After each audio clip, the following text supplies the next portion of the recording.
ओम नमः शिवाय। नमस्कार दोस्तों, आप सभी का स्वागत है हमारे यूट्यूब चैनल पावरफुल हिंदू धर्म में। आज हम आप सभी को सावन मास में शिव महापुराण में रुद्र संहिता के प्रथम खंड में कथा अध्याय 18, 19 और 20 का रसपान कराएंगे। आइए रसपान कीजिए कथा अध्याय 18 का, जिसमें वर्णन है गुण निधि को मोक्ष की प्राप्ति। ब्रह्म जी बोले कि हे नारद, जब यह समाचार गुण निधि को मिला तो उसने अपने भविष्य की चिंता हुई।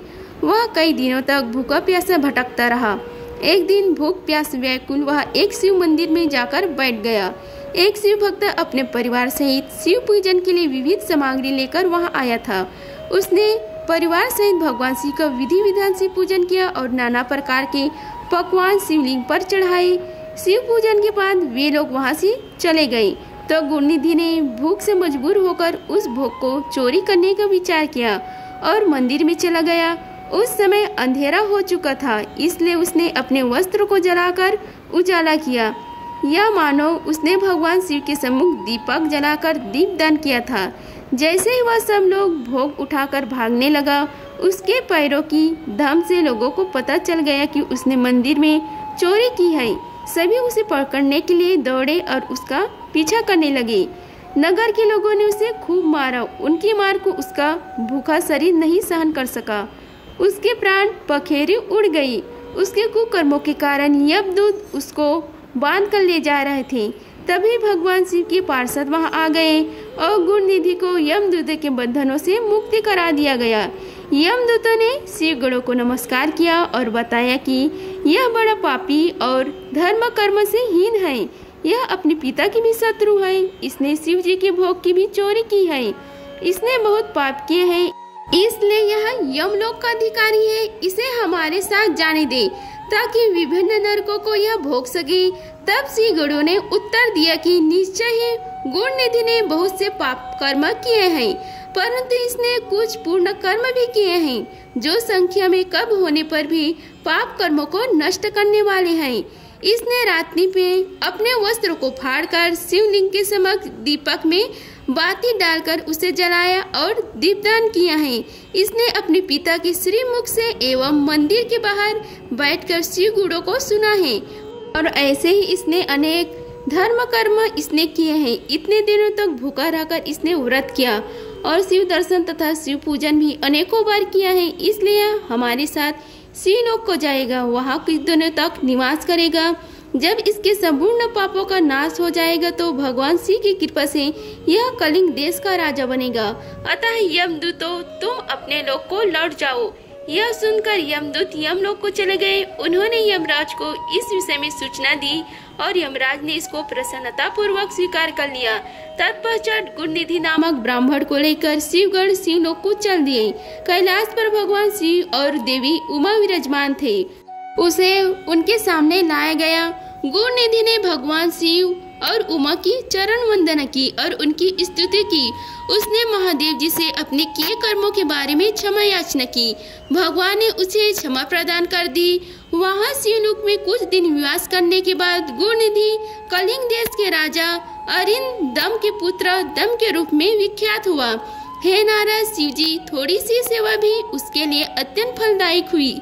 इस गुणनिधि के चरित्र को जो कोई पढ़ता है अथवा सुनता है, उसकी सभी मनोकामनाएं पूरी होती है तथा वह मनुष्य सुख व शांति प्राप्त करता है। आइए आगे की कथा का अध्ययन कीजिए, जिसमें वर्णन है गुणनिधि को कुबेर पद की प्राप्ति कैसे हुई। नारद जी ने प्रश्न किया कि हे ब्रह्म जी, अब आप मुझे यह बताइए कि गुणनिधि जैसे महापापी मनुष्य को भगवान शिव द्वारा कुबेर पद पर क्यों और कैसे प्रदान किया गया है। हे प्रभु, कृपा कर इस कथा को भी बताइए। ब्रह्म जी बोले, हे नारद, शिवलोक में सारे दिव्य भोगों को भोग कर तथा उमा महेश्वर का सेवन कर वह अगले जन्म में कलिंग के राजा अरिदम का पुत्र हुआ। उसका नाम दम था। बालक दम भगवान शंकर में असीम भक्ति थी। वह सदैव शिव जी की सेवा में लगा रहता था। वह अन्य बालों के साथ मिलकर शिव भजन करता था। विवाह होने पर उसके पिता अरिदम की मृत्यु के पश्चात दम को राज सिंहासन पर बैठाया गया। राजा दम सब ओर से शिव धर्म का प्रचार और प्रसार करने लगे। ये सभी शिवालय में दीपदान करते थे। उनकी शिव जी में अनन्य भक्ति थी। उन्होंने अपने राज्य में रहने वाले सभी ग्राम अध्यक्ष को यह आज्ञा दी कि शिव मंदिर में दीपदान करना सबके लिए अनिवार्य है। अपने गांव के आसपास जितने शिवालय हैं वह सदा दीप जलाना चाहिए। राजा दम ने आजीवन शिव धर्म का पालन किया। इस तरह वे बड़े धर्मात्मा कहलाए। उन्होंने शिवालय में बहुत से दीप जलवाए। इसके फलस्वरूप वे दीपों की प्रभा के आश्रय हो मृत्यु उपरांत अलगपुरी के स्वामी बने। ब्रह्मा जी बोले, हे नारद, भगवान शिव का पूजन वह उपासना महान फल देने वाली है। दीक्षित के पुत्र गुण निधि ने जो पूर्ण अधर्मी था, भगवान शिव की कृपा पाकर दिक्पाल का पद पा लिया था। अब मैं तुम्हें उसकी भगवान शिव के साथ मित्रता के विषय में बताता हूँ। नारद, बहुत पहले की बात है। मेरे मानस पुत्र पुलस्त से विश्रवा का जन्म हुआ और विश्रवा के पुत्र कुबेर हुए। उन्होंने पूर्व काल में बहुत कठोर तप किया। उन्होंने विश्वकर्मा द्वारा रचित अलगपुरी का उपभोग किया। मेघवाहन कल्प के आरंभ में होने पर वे कुबेर के रूप में घोर तप करने लगे। वे भगवान शिव द्वारा प्रकाशित काशीपुरी में गए और अपने मन के रत्नमय दीपों से 11 रुद्र को उद्बोधित कर वे तन्मयता से शिव जी के ध्यान में मग्न होकर निश्चल भाव से उनकी उपासना करने लगे। वहां उन्होंने शिवलिंग की प्रतिष्ठा की। उत्तम पुष्पों द्वारा शिवलिंग का पूजन किया। कुबेर पूरे मन से तप में लगे थे। उनके पूरे शरीर में केवल हड्डियां का ढांचा और चमड़ी ही बची थी। इस प्रकार उन्होंने 10,000 वर्षों तक तपस्या की। तत्पश्चात भगवान शिव अपनी दिव्य शक्ति उमा के भव्य रूप के साथ कुबेर के पास गए। अलगपति कुबेर मन को एकाग्र कर शिवलिंग के सामने तपस्या में लीन थे। भगवान शिव ने कहा, हे अलकापति, मैं तुम्हारी भक्ति और तपस्या से प्रसन्न हूँ। तुम मुझसे अपनी इच्छा अनुसार वर मांग सकते हो। यह सुनकर जैसे ही कुबेर ने आँख खोली तो उन्हें अपने सामने भगवान नीलकंठ खड़े दिखाई दे। उनका तेज सूर्य के समान था। उनके मस्तक पर चंद्रमा अपनी चांदनी बिखेर रहा था। उनके तेज से कुबेर की आंखें चौधिया गई। तत्काल उन्होंने अपनी आंखें बंद कर ली। वे भगवान शिव से बोले, हे भगवान, मेरे नेत्रों को वह शक्ति दीजिए जिससे मैं आपकी चरण अरविंदन का दर्शन कर सकूं। कुबेर की बात सुनकर भगवान शिव ने अपने हथेली से कुबेर को स्पर्श कर देखने की शक्ति प्रदान की। दिव्य दृष्टि प्राप्त होने पर वे आँख फाड़कर देवी उमा की ओर देखने लगे। वे सोचने लगे कि भगवान के साथ यह स्वर्ग सुंदरी कौन है। इसने ऐसा कौन सा तप किया है जो इसे भगवान शिव की कृपा से उनका समीप्य रूप और सौभाग्य प्राप्त हुआ है। वे देवी उमा को निरंतर देखते जा रहे थे। देवी को घूरने के कारण उनकी बाईं आँख फट गई। शिव जी ने उमा से कहा, हे उमे, यह तुम्हारा पुत्र है। यह तुम्हें क्रूर दृष्टि से नहीं देख रहा है। यह तुम्हारे तप बल को जानने की कोशिश कर रहा है।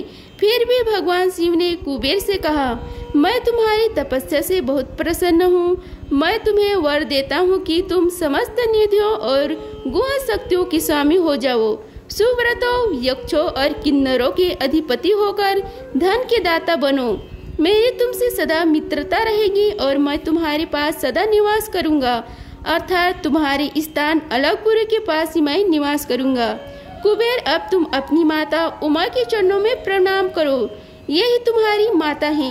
ब्रह्मा जी कहते हैं कि हे नारद, इस प्रकार भगवान शिव ने देवी से कहा, हे देवी, यह आपके पुत्र के समान है।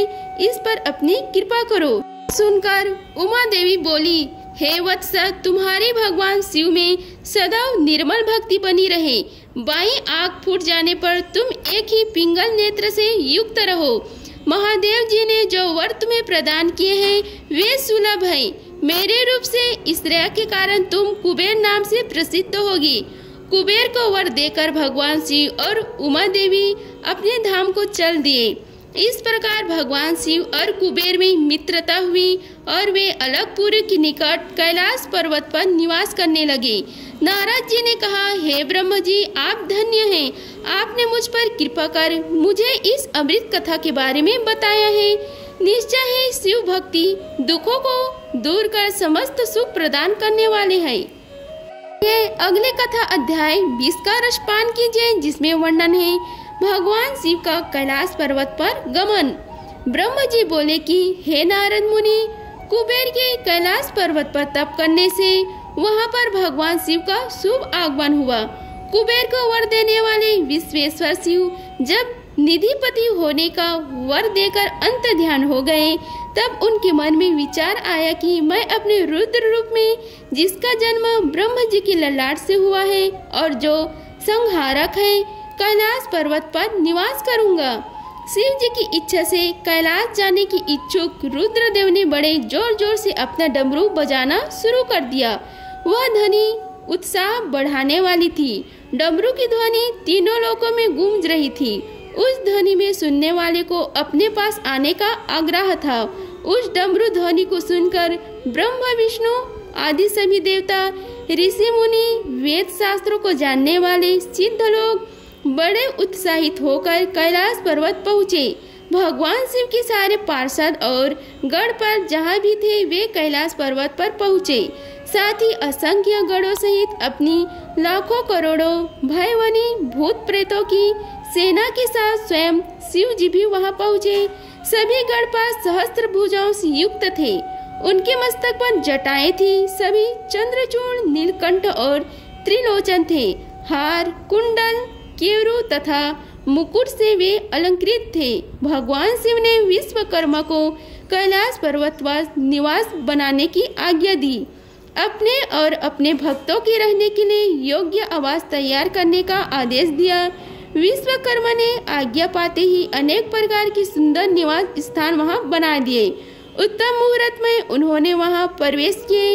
इस मधुर बेला पर सभी देवताओं, ऋषि मुनियों और सिद्ध सहित ब्रह्म और विष्णु जी ने शिव जी तथा उमा का अभिषेक किया।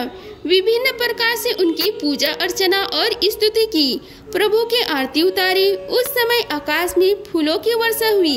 इस समय चारों ओर भगवान शिव तथा देवी उमा की जय जयकार हो रही थी। सभी की स्तुति से प्रसन्न होकर भगवान शिव ने उन्हें उनकी इच्छा अनुसार वरदान दिया तथा उन्हें अभीष्ट और मनवांछित वस्तुएं भी भेंट की। तत्पश्चात भगवान शंकर की आज्ञा लेकर सभी देवता अपने अपने निवास को चले गए। कुबेर भी भगवान शिव की आज्ञा पार कर अपने स्थान अलकापुरी चले गए। तत्पश्चात भगवान शंभु वहां निवास करने लगे। वे योग साधना में लीन होकर ध्यान में मग्न रहते थे। कुछ समय तक वहां अकेले निवास करने के बाद उन्होंने दक्ष कन्या देवी सती को पत्नी के रूप में प्राप्त कर लिया। हे देवर्षि, अब रुद्र भगवान देवी सती के साथ वहां सुख पूर्वक विहार करने लगे।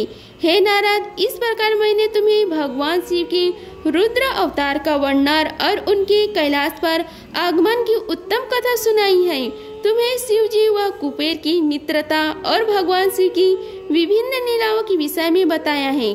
उनकी भक्ति तीनों लोगों को सुख प्रदान करने वाली है तथा मनवांछित फलों को देने वाली है। इस लोक में ही नहीं परलोक में भी सद्गति प्राप्त होती है।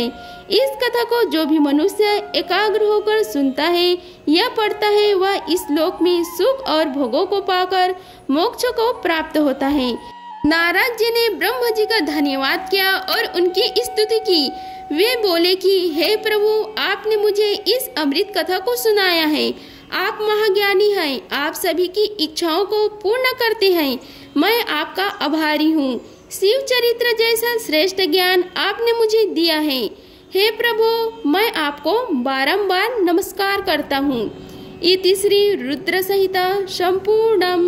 इस प्रकार शिव महापुराण में रुद्र संहिता में प्रथम खंड का समाप्त हुआ। अगर आप सभी को हमारी वीडियो अच्छी लगी होगी तो वीडियो को लाइक कीजिए, चैनल को सब्सक्राइब कीजिए और कमेंट बॉक्स में ओम नमः शिवाय लिखिए। धन्यवाद। मिलते हैं अगले वीडियो में। तब तक के लिए हर हर महादेव।